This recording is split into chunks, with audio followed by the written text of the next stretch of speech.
ओम शांति। आज बाबा की 25 तारीख की मुरली सुनते हैं।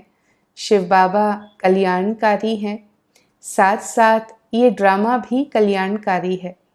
बाबा हमें रीइंफोर्स करते हैं कि बच्चे हर सीन ड्रामा की वो बहुत ही कल्याणकारी है और उस हर सीन को हमें समझना है, जानना है, उसके कल्याण को पहचानना है। और उसमें भी जो बच्चे बाबा की याद में रहते हैं तो बाबा के साथ बुद्धि की तार कनेक्ट करने से ही हमारे में वो पावर आती है जो हम हर सीन की कल्याण को समझ सकते हैं, हर सीन में बसे हुए कल्याण को हम जान सकते हैं। तो इसीलिए बाबा कहे जो बच्चे याद में रहते हैं वही कल्याण को अच्छी तरीके से समझ भी सकते हैं। साथ साथ बाबा हमें बता रहे हैं कि ड्रामा में परिवर्तन की घड़ियां जब आनी होती हैं तो परिवर्तन तो होकर के ही रहेगा, लेकिन हमें क्या करना है, भले परिवर्तन है लेकिन हमें अपने आप को आने वाली सतयुगी दुनिया के लिए तैयार करना है। राजधानी स्थापन हो रही है और राजधानी में मैं अपने आप को ऐसा बनाऊं जो सभी के साथ प्रेम से, स्नेह से मिल करके हम चल सकें और जी सकें। हाँ, बाकी व्यक्तिगत अवस्थाओं में तो बाबा कहे बच्चे उतराव चढ़ाव होगा ही। कभी अवस्था बहुत मजबूत होगी, कभी ऐसे लगेगा बहुत उमंग में है और कभी बहुत लूज, हाँ जैसे ठंडे हो गए हैं। तो बाबा कहे जब तक कि आत्मा संपूर्ण नहीं बनी है, जब तक कि हमारी सतोप्रधान अवस्था नहीं बनी है, तब तक ये उतराव चढ़ाव ये चलता रहेगा। लेकिन इन सबके बीच भी हमें ध्यान देना है, हमें अटेंशन देना है कि मेरी प्रगति जो है वो ज्ञान के आधार से, योग के आधार से होती ही रहे। बुद्धि और बातों में न जाते हुए ईश्वरीय सेवा के प्रति चिंतन करें। बाबा रमेश भाई को याद कर रहे हैं। रमेश भाई ने ही एग्जीबिशन के पिक्चर्स के द्वारा सेवा का जो एक सोच था, संकल्प था, वो रखा था और इस एग्जीबिशन की सर्विस द्वारा बहुत अच्छी सेवाएं हुई हैं। तो बाबा कहे देखो कैसे बुद्धि कार्य करती है सेवा के प्रति, तो उससे अनेक आत्माओं का कल्याण हो जाता। तो हमें भी अपने आप को ऐसा बनाना है, सेवा के प्रति संकल्प चलाने हैं कि जिससे अन्य आत्माएं भी अपने परम पिता परमात्मा के साथ संबंध जोड़ पाएं। साथ साथ सेवा तो करते हैं पर बाबा कहे उसमें सेवा में सेवा भाव होना भी बहुत ज़रूरी है। सच्चा रूहानी सेवाधारी वही है जो निस्वार्थ भाव से सेवा करता है, जो त्याग, तपस्या, सेवा से सेवा की भावना रखते हुए सेवा करता है, जो निष्काम है, जिसको अपने लिए कोई कामना नहीं है। वैसे भी सेवा का कर्तव्य तो कुछ न कुछ देने का ही कर्तव्य है। तो ऐसे बाबा हमें सच्चा रूहानी सेवाधारी बनने का भी आज संदेश दे रहे हैं। साथ साथ बाबा सिखाते हैं बच्चे आकार को नहीं देख करके उस निराकार को देखने की हमें प्रैक्टिस करनी है। जितना जितना देह रूपी आकृति से परे रहेंगे, औरों को भी आत्मिक स्वरूप में देखेंगे, उतना ही बाबा समझाते हैं कि आप स्वयं भी आकर्षण मूर्त बन जाएंगे। तो आइए बाबा की मुरली सुनते हैं बिल्कुल परवाने की तरह, क्योंकि ये शिव क्षमा बनकर आए हैं हम परवानों के लिए। आइए सुनते हैं 25 तारीख की मुरली है। मीठे बच्चे, कदम कदम पर जो होता है वो कल्याणकारी है। इस ड्रामा में सबसे अधिक कल्याण उनका होता है जो बाबा की याद में रहते हैं। याद में ही कल्याण है। प्रश्न है, ड्रामा की किस नोंद को जानने वाले बच्चे अपार खुशी में रह सकते हैं? ड्रामा के कई सीक्रेट्स हैं। बाबा कहे खुशी में रहने के लिए कौन सी नोंद को याद करना है? उत्तर है, जो जानते हैं कि ड्रामा अनुसार अब इस पुरानी दुनिया का परिवर्तन होना ही है और जब परिवर्तन होगा तो कई इस प्रकार की एक्टिविटीज़ भी होंगी, नेचुरल कैलेमिटीज़ भी होंगी, लेकिन हमारी राजधानी स्थापन होनी ही है, ये सर्टन है। इसमें कोई कुछ कर नहीं सकता, ये भावी निश्चित है। भल अवस्थाएं नीचे ऊपर होती रहेंगी, हाँ, जब तक वहाँ पहुँचे नहीं है we will go through ups and downs. कभी बहुत उमंग और कभी ठंडे ठार हो जाएंगे, लेकिन इसमें मूंझना नहीं है। सभी आत्माओं का पिता परम पिता भगवान हमको पढ़ा रहे हैं, इस खुशी में हमें रहना है, खुशी खुशी से आगे बढ़ना है। गीत है मुरली में, महफिल में जल उठी क्षमा परवानों के लिए। ओम शांति। मीठे मीठे नंबरवार पुरुषार्थ अनुसार चैतन्य परवानों को बाबा याद प्यार दे रहे हैं। तुम सब हो चैतन्य परवाने। बाबा को क्षमा भी कहते हैं। क्षमा कोई बड़ी नहीं है, बस एक बिंदी है। आत्मा भी बिंदी है। हमारी आत्मा में ही सारा पार्ट है। तो बाबा समझाते हैं, आज से 5000 वर्ष पहले हमने इस विश्व को शिवालय बनाया था। मैंने ही शिवालय स्थापन किया था। कैसे? सो अभी तुम बच्चे समझ रहे हो। भगवान कर्तव्य कैसे करते हैं। भगवान एक एक आत्मा के बुद्धि की तार अपने से जोड़ते हैं। भगवान एक एक आत्मा को प्योर बनाते हैं। और फिर ये बात तो निश्चित है कि जब आत्माएं प्योर बन जाती हैं तो फिर वो परमात्मा के कनेक्शन की वजह से उसमें वो शक्ति आ जाती है जो बहुत अच्छे कार्य वो कर सकें। तो बाबा कैसे स्थापना का कार्य करते हैं ये हम बच्चे अभी समझते हैं। तुम बच्चे जानते हो, कदम कदम पर जो होता है वो कल्याणकारी ही है। ये तो एक बहुत बड़ा महामंत्र, हाँ, अपने लिए पहचान लेना है, उसको आत्मसात कर लेना है। ड्रामा की हर घड़ी मेरे लिए कल्याणकारी है। मेरा पिता कल्याणकारी परमात्मा है। ड्रामा भी कल्याणकारी है। मेरा पार्ट, मेरी ड्रामा की हर घड़ी केवल और केवल इसमें कल्याण है। ये बहुत डीप रूटेड फेथ बैठ जाना चाहिए। कल्याणकारी ही है।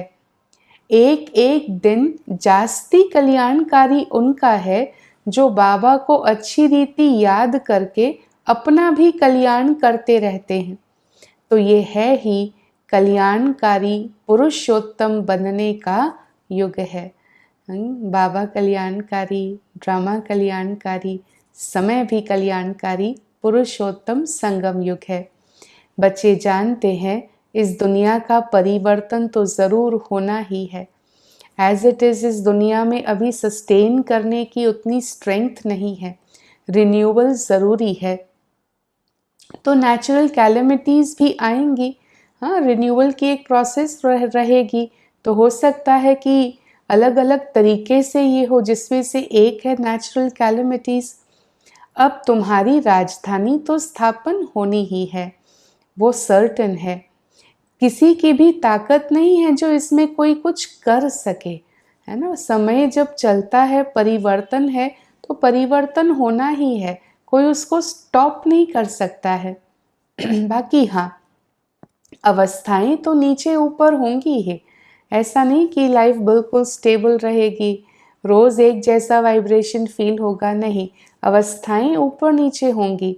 ये है बहुत बड़ी कमाई। कभी तुम बहुत खुशी में, अच्छे ख्यालात में रहेंगे। रिलेट कर पा रहे हैं अपने से? कितनी बार ऐसा होता, कभी तो बहुत खुशी है, ख्यालात बहुत अच्छे हैं, और कभी कभी बिल्कुल ऑपोजिट। बाबा कहे कभी तो बिल्कुल ठंडे पड़ जाएंगे। यात्रा में भी नीचे ऊपर होते हैं ना, तो इसमें भी ऐसे हैं। कभी तो सुबह उठकर बाबा को याद करने से खुशी होती है। ओहो, बाबा हमको पढ़ा रहे हैं, वंडर है। सभी आत्माओं का पिता भगवान और हमको पढ़ा रहे हैं। सुबह सुबह ये संकल्प, ये प्रभु मिलन आत्मा को सचमुच इतना फॉर्चुनेट फील कराता है। बाबा सब बातें समझाते रहते हैं। ड्रामा में ये सब नूंद है। क्या नूंद है वो भी समझाते हैं, फिर समझाते हैं कि समझाना भी एक नूंद ही है। कमाल है। ये रावण राज्य, ये 5 विकारों का राज्य अभी है, फिर बदलेगा। फिर वापस होगा, फिर बाबा कहे हमको आना पड़ेगा। रावण ही तुम्हें अज्ञान के घोर अंधियारे में सुला देते हैं। बाबा 5 विकारों को रावण के रूप में रिफर करते हैं। ज्ञान तो सिर्फ एक ज्ञान सागर ही बताते हैं, जिससे फिर आत्मा की सद्गति होती है। तो सिवाय बाबा के और कोई भी सद्गति नहीं कर सकते हैं। सर्व का सद्गति दाता एक ही है। गीता का ज्ञान जो बाबा ने सुनाया था वो प्रायः लोप है, माना विस्मृत हो गया। अब बाबा ने जो ज्ञान कल्प पहले दिया था वही ज्ञान फिर से देकर बाबा उस स्मृतियों को जागृत कर रहे हैं। ये भी ड्रामा में नोंद है। फिर भी होगा 5000 वर्ष के बाद। शुरू से लेकर ये चक्र कैसे चला है, फिर रिपीट कैसे होता है, तुम बच्चे ही जानते हो। अभी का प्रेजेंट फिर पास्ट होकर फिर फ्यूचर हो जाएगा। साइकिल, प्रेजेंट वो पास्ट होगा, फिर नई रेपिटेशन जब होगी उसके लिए वो फ्यूचर में आ जाएगा। Past, present, future. जो पास्ट हो जाता है वह फिर फ्यूचर होता है। इस समय तुम्हें नॉलेज मिलती है, फिर तुम राजाई लेते हो। इन देवताओं का राज्य था ना, उस समय और किसी का भी राज्य नहीं था। तो ये भी एक कहानी के मिसल बताओ जो लोगों को मज़ा आ जाए सुनने में। बड़ी सुंदर कहानी बन जाएगी। बाबा इंस्पायर कर रहे हैं। पास्ट, प्रेजेंट, फ्यूचर, सतयुग, त्रेता, द्वापर, कलयुग, संगम कहानी के रूप में इसे सुनाइए, मज़ा आ जाएगा। लॉन्ग लॉन्ग एगो, 5000 वर्ष पहले ये भारत सतयुग था। एक आदि सनातन देवी देवता धर्म था। देवी देवताओं का ही राज्य था। उनको सूर्यवंशी राज्य कहा जाता है। तो लक्ष्मी नारायण का राज्य चला 1250 वर्ष। फिर उन्होंने राज्य दिया दूसरे भाइयों को, तो क्षत्रियों का फिर राज्य चला। तुम समझा सकते हो कि बाबा ने आकर पढ़ाया था। जो अच्छी रीति पढ़े वो सूर्यवंशी बने। अब जो इतनी अच्छी तरीके से नहीं पढ़ पाए, पढ़ाई में पास नहीं हो पाए, तो फिर नाम क्षत्रिय पड़ा। बाकी लड़ाई आदि की कोई बात ही नहीं है। हिंसा की बात देवी देवताओं के साथ शोभा ही नहीं देती है। देवी देवताओं की डिग्निटी उनकी प्योरिटी में है, उनकी रॉयल्टी में है, उनकी इनर स्ट्रेंथ में है। ऐसे कोई हिंसक लड़ाई लड़ने की बात देवताओं के साथ लागू नहीं हो सकती है। तो हाँ, सिंबॉलिक ज़रूर है, प्रतीक ज़रूर है एक इनर बैटल का, विकारों पर विजय प्राप्त करने के युद्ध का, लेकिन एक सिंबॉलिक रिप्रेजेंटेशन है। तो बाबा कहे कि बच्चे ये कहानी के रूप में सबको सुनाओ। युद्ध लड़ाई आदि की कोई बात उसमें है ही नहीं। तो बाबा बताते हैं मैं बच्चों को ही आकर के पढ़ाता हूँ। इंद्रप्रस्थ की कहानी भी है ना, नीलम परी, पुखराज परी नाम है ना, तुम्हारे में भी कोई हीरे जैसा रत्न है। देखो रमेश ने ऐसी बात निकाली, प्रदर्शनी की, जो सबका विचार सागर मंथन हुआ। तो ये हीरे जैसा काम किया ना रमेश भाई को बाबा एप्रिसिएशन के साथ याद कर रहे हैं। बहुत ही उनकी बुद्धि में डिविनिटी थी, बहुत ही क्रिएटिविटी थी। तो बाबा कहे ऐसी इन्वेंशन निकाली है, हीरे जैसा काम किया है, जिससे अनेकों की लाइफ बनी है। तो बाबा कहे सत्य एक ही बाबा है जो इस समय आकर सारे आदि मध्य अंत की तुम्हें नॉलेज दे रहे हैं। मनुष्य ऐसे बाबा को अभी तक जानते नहीं हैं। जिस ड्रामा में एक्टर हैं उनके क्रिएटर, डायरेक्टर आदि को भी नहीं जानते हैं। ढूंढते ज़रूर हैं भगवान को, पर अभी तक जानते नहीं हैं। अगर मनुष्य एक्टर्स वो ही नहीं जानेंगे तो फिर और कौन जानेंगे। तुम्हें अभी बाबा बताते हैं ड्रामा अनुसार ये फिर भी ऐसे होगा। बाबा आकर तुम बच्चों को फिर से पढ़ाएंगे, फिर से हम नंबरवार पढ़ेंगे, कोई नीलम परी, कोई पुखराज परी, कोई कौन सी परी फिर से बनेंगे। अभी तुम देवता बनने का पुरुषार्थ कर रहे हो। तो बाबा कहते हैं कुमारियों को तो बहुत खड़ा होना चाहिए। बाबा कुमारियों को बल दे रहे हैं, हिम्मत दे रहे हैं, खड़ा हो जाना चाहिए, अर्थात सेवा के क्षेत्र में आगे आना चाहिए। देखिए, कुमारी जीवन है मतलब और कोई रिस्पॉन्सिबिलिटी नहीं है, और जब कोई और रिस्पॉन्सिबिलिटी नहीं है तो हम प्रायोरिटी के बेसिस पर परमात्मा के कार्य को अपनी रिस्पॉन्सिबिलिटी बना सकते हैं। इसीलिए बाबा विशेष कुमारियों को याद करते हैं। कुमारी कन्या, अधर कुमारी, दिलवाड़ा आदि मंदिर तुम्हारे ये एक्यूरेट यादगार हैं। तुम यहाँ चैतन्य में बैठे हो, भारत को स्वर्ग बना रहे हो। हमारा जो मोटो है ना, वो स्व परिवर्तन से विश्व परिवर्तन, अर्थात इस देश को, इस विश्व को फिर से स्वर्ग बनाना। तो बाबा कहे स्वर्ग तो यहाँ ही होगा।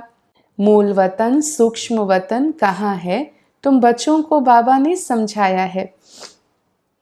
सारे ड्रामा को तुम बच्चे जानते हो। जो पास्ट हो गया सो फिर फ्यूचर होगा, फिर पास्ट होगा। अब तुम्हें कौन पढ़ाते हैं ये समझना है। हमें भगवान पढ़ाते हैं तो बस खुशी में ठंडे ठार हो जाना चाहिए। भगवान मिला, उसकी पढ़ाई मिली, और क्या चाहिए। तो बाबा की याद से सब घोटाले निकल जाते हैं। बाबा हमारा पिता भी हैं, हमको पढ़ाते भी हैं, फिर हमको साथ भी ले जाएंगे। तो अपने को आत्मा समझ परमात्मा बाबा से ऐसी बातें करनी है। आप हमें पावन बनाने आए हैं, आप मुझे अपने जैसा बनाएंगे। मैं आपसे सारे गुणों को स्वीकार कर लूँगी, और आप आत्मा में जो भी अवगुण अभी भी रहे हुए हैं उनको खींच लेना। ये मिलन हमारा एक समान बनने के लिए है। अशुद्धियाँ सागर में समा जाएंगी और सागर की शुद्धि मुझ आत्मा में समा जाएंगी। तो बाबा कहे ऐसे आत्मा अपने आप को समझते हुए परमात्मा के साथ दिल की रूरिहान करनी होती है, दिल की बातें करनी होती है। आखिर वो एक ही तो है दिलाराम, दिल को आराम देने वाला। बाबा कहते हैं अभी तक जो कुछ पढ़ा है ना उसे बुद्धि से भूल जाओ। अब जो मैं पढ़ाता हूँ ना वही पढ़ो। अब मिक्स जो भी अलग अलग चीज़ें मिक्स हो गई हैं, बाबा कहे उसको फिल्टर आउट कर दो। एक बाबा से ही सुनो। सीढ़ी का चित्र बहुत फर्स्ट क्लास है। तुम सब प्रजापिता ब्रह्मा के मुख वंशावली बच्चे ब्राह्मण हो। अभी तुम ज्ञान चिता पर बैठते हो, अपनी सोच को ज्ञान के आधार से चलाते हैं। बाबा कहते हैं विचार सागर मंथन कर युक्तियां निकालो कि कैसे जगाएं। जागेंगे भी ड्रामा अनुसार। तो ये ड्रामा बड़ा धीरे धीरे चलता है। इसकी स्पीड अपनी स्पीड पर ही चलता है। कितना ग्रेजुअल परिवर्तन है, कल्पना करो। सुबह से लेकर रात हो जाती, उजियारे से अंधेरा हो जाता, पुनः अंधेरे से उजाला हो जाता, पता कहाँ चलता। देखते ही देखते चेंजेस हैं पर हमें पता नहीं चलता। ड्रामा इतना आहिस्ते चलता है, इतना धीरे से चलता है। अच्छा, मीठे मीठे सिकी लधे बच्चों प्रति माता पिता बाप दादा का याद, प्यार और गुड मॉर्निंग। रूहानी बाप की रूहानी बच्चों को नमस्ते। रूहानी बच्चों की रूहानी बाबा को नमस्ते। तो ऐसे बाबा ड्रामा की सीन्स में कल्याण देखना हमें सिखाते हैं। अपने आप को प्रोग्रेसिव तरीके से आगे बढ़ाना सिखाते हैं। भले उतराव चढ़ाव आए पर बाबा से दिल की बातें करते हुए, दिल की सच्चाई से अपना जो है उसके आगे रखते हुए हमें आगे प्रोग्रेस करते जाना है।